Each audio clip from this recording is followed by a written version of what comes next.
Now it's time to put everything you've learned into practice. Well, not everything. To make a project that will use every single thing you've learned so far, it will be a huge undertaking. Something way more complex than your current experience would allow. Instead, we are gonna do this simple, perspective-free, beginner-friendly fantasy war axe that uses the tools, options, and workflows that's common to 99% of all illustration you'll be doing. So I strongly recommend you to follow along, and then after you finish, make your own illustration, maybe trying to incorporate some of the less used tools we've seen in the course.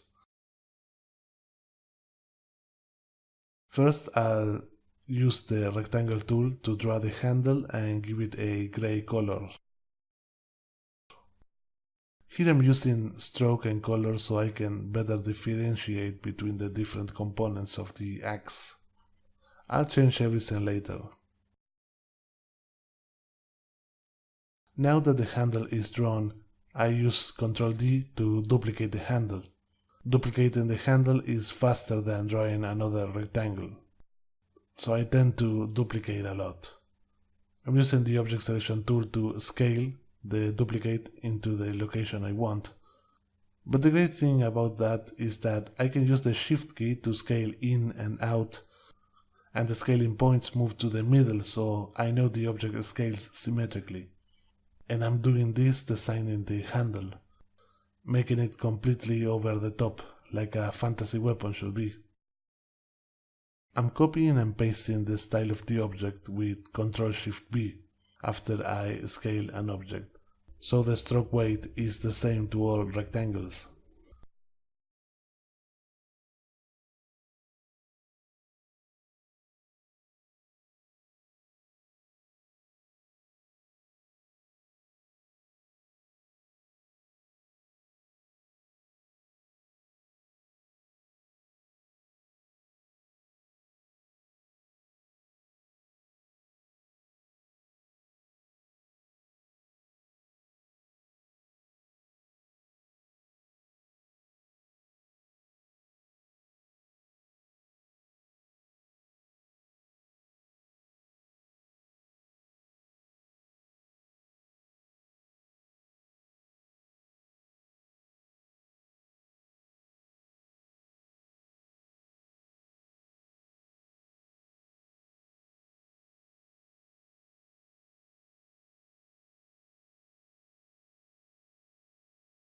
So far I managed to use only rectangles, but now I want to make the blade. But here's the problem, I want the two sides of the blade to be symmetrical. Well, if you remember, there is a path effect that does just that. So I'll draw this temporal shape and I'll apply the mirror effect. Almost always you'll want to enable fuse together, so the two paths work as one. Make sure the fusing nodes are overextending a bit to the other side of the symmetry line.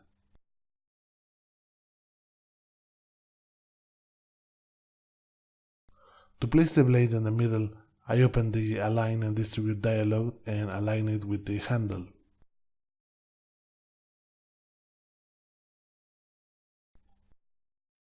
Here I'm creating and aligning a few points that will make up the silhouette of the blade. I always prefer to work with the straight lines first, since they are easier to handle than curves. So I'm preparing the path to modify it to the shape I want by approximating the best I can using straight lines. Don't forget that you can use shortcuts to constrain the node to the X or Y axis.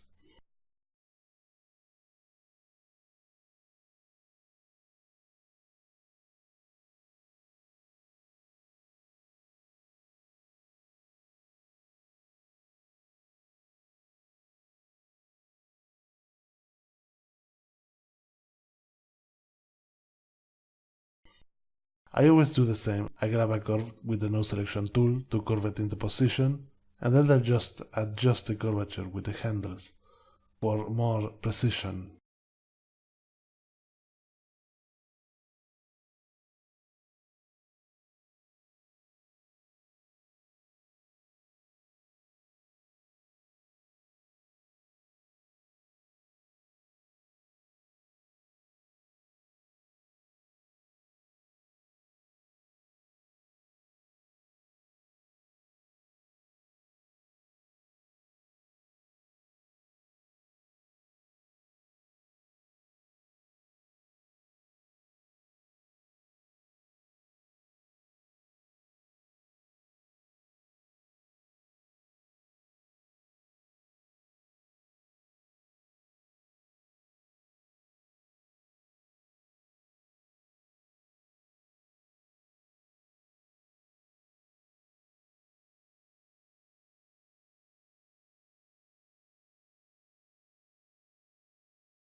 Now I'll keep using built-in tools to create the silhouette.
If I want to start making modification to the blade, I can't have a path effect. I need to apply the effect and get the actual path that fits the shape.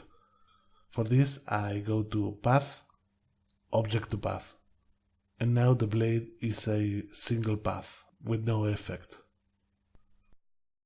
For this part, I wanted an inset section, so I duplicated the blade and used dynamic offset with the shortcut Ctrl-J.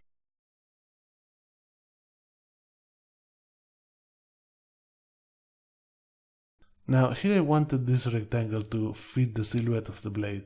For this I could have gone and used a clip, but since it's a very simple shape and I don't plan to change it, I just use an intersection by duplicating the blade and using an intersection with the rectangle.